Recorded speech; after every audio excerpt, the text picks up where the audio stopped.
Well, joining me now is the Group Managing Director and Chief Executive Officer of AfriInvest West Africa, a leading investment banking and financial conglomerate firm in Nigeria, Chioke. Good morning, Mr. Chioke. Thank you very much for joining us on the program. Good morning, Chimeze. It's a pleasure to be here. You're welcome. Well, first it was Vision 2020, and then we have the Economic Recovery Growth Plan, and now it's Vision 2015. What's your take on these? I think the most important thing about any plan is your commitment and willingness to actually execute. I think the very first economic plan I remember was the Vision 2010, which was done by General Abacha. I believe there was something like in 1996. So it was a 14-year plan. It had really grand ambitions for Nigeria. Subsequently, in 2009, if you recall, President Yaradua did a Vision 2020. That was 11 years away. And here we are now in 2020, and none of those two plans have come to fruition. You will recall that this government launched the Economic Recovery and Growth Plan in 2017 on the back of the economic recession we saw in 2016. Not very much was achieved out of the ERGP, but now we are in 2020 and we've sort of kicked the goalpost away further to 2050. So it's all very nice and good to talk about the Nigerian agenda for 2050. I think the key thing here is to really focus on how you actually begin to implement some of these noble plans. And if you go back to even the very first one, that is in my own memory, of 2010, some of the objectives there are still laudable. And that one is even sufficient and quite relevant in Nigeria today. Now, you've talked about implementation, which is a key issue in any policy that is being made by any government. Well, talking about steps the government would really or naturally take towards implementing some of these visions. We've seen the present administration inaugurating what it called the Vision 2050 committee, which is to be chaired by Mr. Atedo Peterside and, of course, the Finance Minister Zainab Ahmed as co-chairperson. What changes do you hope, to see in this seeing the economy, short to medium term? The key, the most important thing I heard about that Nigeria Agenda 2050 is how to try and lift 100 million Nigerians out of poverty within a very short period of time. In order to do that, that means that the impetus of this plan must focus on the youth, because really these are the people that hold the key to growth in the future. Biggest problem facing the Nigeria economy today is where do you find growth? In a world of declining resources, in a world where oil is becoming less and less relevant, and that's the mainstay of our economy, in a world where a lot of the other countries, major economies of the world are also suffering as a result of COVID-19. How do you find growth? How do you revive this economy? So the focus of this plan must really be something that is targeted at the youth. And if the chairperson, Atedo Peterside, and the Minister of Finance, if they would organize themselves to kind of think, what can we do for the Nigerian youth today? My humble opinion is that you need to focus on education, you need to focus on technology, and you need to focus on healthcare. Because if you can uplift the quality of the human capital, then you actually have the resources in the future that can begin to transform this economy. It's not a question of, yes, we are lacking in infrastructure, yes, we are lacking in quite a lot of other physical assets, but without the human capital to bring all of this together, we cannot be on the same page. And I have to say that perhaps in a world of, rapid flow of information, people can, notice a situation in Kaduna and in 5 seconds is all over the world. I think the issue of social justice needs to be dealt with so that people have a sense of ownership and harmony with the entity called Nigeria. And so we must kind of think of how do we bring everyone together so we're all on the same page and understand that we all have the same problem to solve. Whether you're from Maiduguri or you're from Enugu or from Kaduna or from Lagos, we all have to sort of have the same view to tackle the same problem. And if we don't get that together, then it becomes quite difficult to organize people to be able to achieve the most noble objectives, no matter how beautiful that plan is. So I think that, wrap up, the plan must focus on the youth, and the plan must focus on education, supported with technology and also the health, so that we can have the right quality of human capital that can lift this country out of poverty. Right, let's look at the economy broadly. Now, the country is definitely not in the best of times, as there are so many issues to consider from the macroeconomic landscape perspective. What is your broad-based assessment of the Nigerian macroeconomic terrain amid this COVID-19 pandemic? Well, it's a tough time. We are going to be entering into a recession, I would expect, by the end of the third quarter. As you saw, the economy contracted by about 6% in Q2 as a result of COVID-19. IMF is projecting a 5.4% contraction of the overall Nigerian economy for 2020. And so when you have 2 quarters of contraction, that puts into a recession.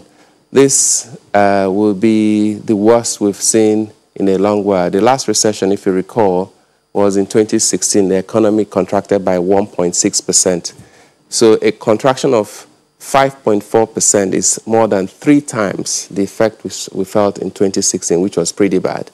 But if you translate that into numbers, inflation is now approaching 13%, but food inflation itself is above 15%.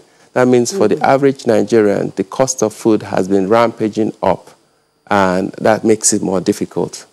When you look at things like unemployment, we're now sort of about 23, 24%. But if you actually look closer to youth unemployment, we're closer to 34%. When you now unpeel that data, you're looking at something like 15 million people that have gone out of employment since COVID-19 began. So that's quite serious. So there's a lot of suffering in the country. And then how do you revive this when oil prices have gone down and the world is trying to move to renewable energy, electric cars, and yet our whole political economy is still tied to oil?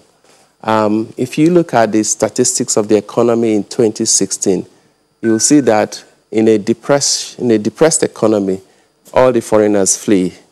So we had a very low foreign direct investment level in 2016. But importantly, the foreign portfolio investment, which has often been used to prop up the economy, also disappeared. So that means, therefore, that we need to kind of look inwards to understand how to resolve ourselves out of this situation. Unfortunately, it's a job that is politically will not be sound, will not be well accepted, but the government has now quite early begun to reform, and you've seen sort of the fuel price reforms and the regulation happening. You also see what's happening in the electricity and power sector. But one area that is closest to home is actually government expenditure. If you look at our budget, over 75% of our budget is spent on recurrent expenditure. If you think about a budget of 10.5 trillion naira, and most of it is being used to service maybe 3 or 4 million civil servants in the federal system, that tells you that's a misallocation of funding. So I think to be able to free capital up in order to find it and put it in more productive uses to resuscitate this economy, you have to find a way to achieve some cost savings in government. But that has to be borne equally. The political leaders need to show their own commitment in doing that by also deciding that, okay, this is where we're going to cut our own expenditure, before coming to the citizenry and saying, look, we all want everyone to tighten their belts. You've seen a proliferation of taxes coming on, taxing businesses in a depressed economy. That's even more like kicking a dog and calling it a bad name, because many companies are suffering. They have not actually earned the income to pay those taxes. This is actually the time to reflate the economy. I know there has been some effort in terms of fiscal stimulus. There's 500 billion naira that's been, announced. How that has been fully applied in the economy is still trickling down. But 500 billion naira is really 0.5% of GDP. So it's not significant when you compare to South Africa, where their own fiscal stimulus was about nearly 7% of GDP. So there's a lot of work to be done. The economy is in a difficult state, and there's limited resources available. So one has to be creative, but the most important thing, you have to look first at yourself at home. Where can I save money? Where can I cut costs? And then use that additional cash to deploy into areas that can create growth in the future. Well, the federal government, of course, is seen to be making some kind of positive moves towards economic development. You talked about the various reforms. And, of course, last week we saw the ministers having retreat on how best to implement some of these policies. You noted that implementation, of course, is very key. Now, how much of impact do you think this will have? Do you see that sincerity on the side of government towards doing the right thing? Do you see that willpower? Because it's one thing to make policies, it's another to have the political will to implement those policies. Yes, it's true. It's and that kind of comes back to the question of social justice, value system, orientation of Nigerians towards the center. For the government to be able to convince Nigerians that they are doing that the arising from their retreats, that what they want to do is the right thing, they also have to look at other aspects of how Nigerians perceive what is going on around them. You know, there's massive insecurity all over the land. There are many cases of injustice that are sometimes even visited on Nigerians by the government itself. So one has to be careful that you're able to sort of try to harmonize the psychology of Nigerians into having a positive view of this country. As I was coming to your studio, I saw a WhatsApp video of Nigerians in London rioting or sort of demonstrating for the creation of an Oduduwa state. It tells you again how divergent we are. So there has to be a focused commitment by government to try and bring more and more people to the center to see reason. And that underscores the challenge that they have in implementing these transformational ideas they've come up with from their retreat. But the retreat is a good thing.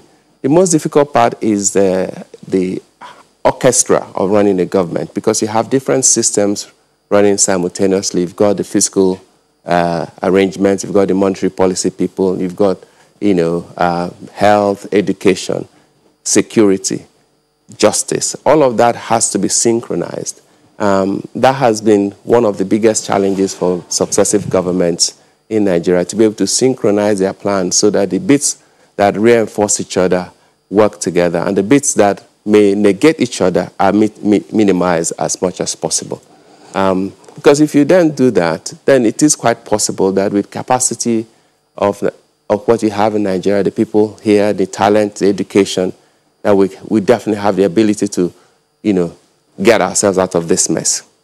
All right, but it won't happen if you still feel that, if some people feel that this country belongs to them and they are the only ones that have the exclusive privilege to its resources on a first basis. And right, those areas of injustice need to be dealt with, I think, quite fundamentally.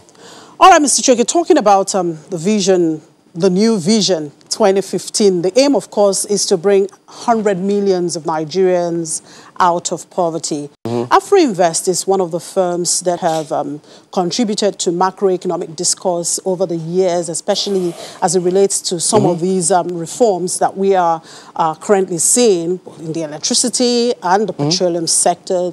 What are your perspective of this current reforms? A lot of people feel it's ill-timed, as some have argued. You know, should we have waited some more? You know, we've always been writing about these reforms. So for as long as I can remember, I think for the last 5 years, we've published several reports. There's one titled Reform or Be Relegated. Another one we did was Beyond the Precipice, Pulling Back from the Brink. You know, the calm before the storm. We've said it time and time again that we need, as a country, to be proactive in reforming. Unfortunately, those words fell on deaf ears. Now we're being forced by the Bretton Woods Institute to reform. We sort of hit the wall because we've run out of cash, and we have to go borrowing from overseas. And to do that, they then put some conditions to those borrowings. Then we're then forced now to then do too much, in my view, all at the same time.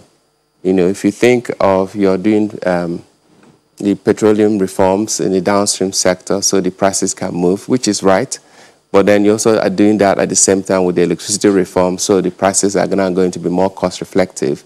And we're also going to be introducing additional reforms in other sectors of the economy. Yes, it's great, and one could say, given the crisis we are facing, this is the best time to actually pull all those things in.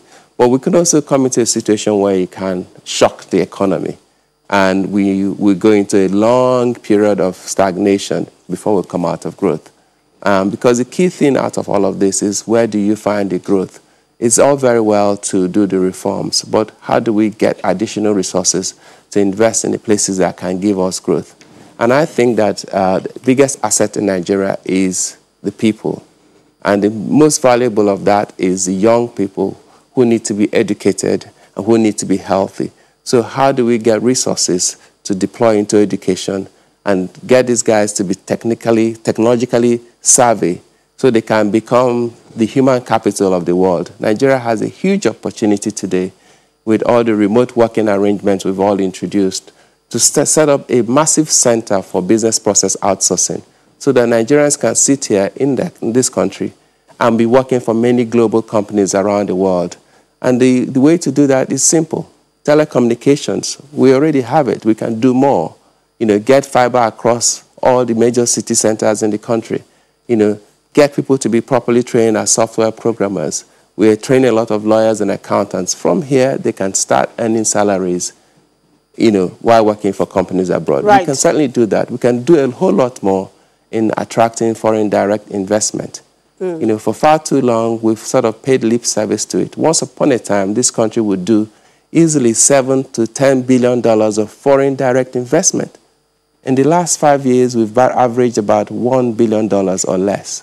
This year to date, we're at $340 million of FDI. All right, what Mr. we've done, Chioke, on the other hand, is to use foreign portfolio investment, which are people investing in our capital markets, to prop up the foreign exchange environment. That is not healthy, because these guys come in for a good time. When times are difficult, they will disappear.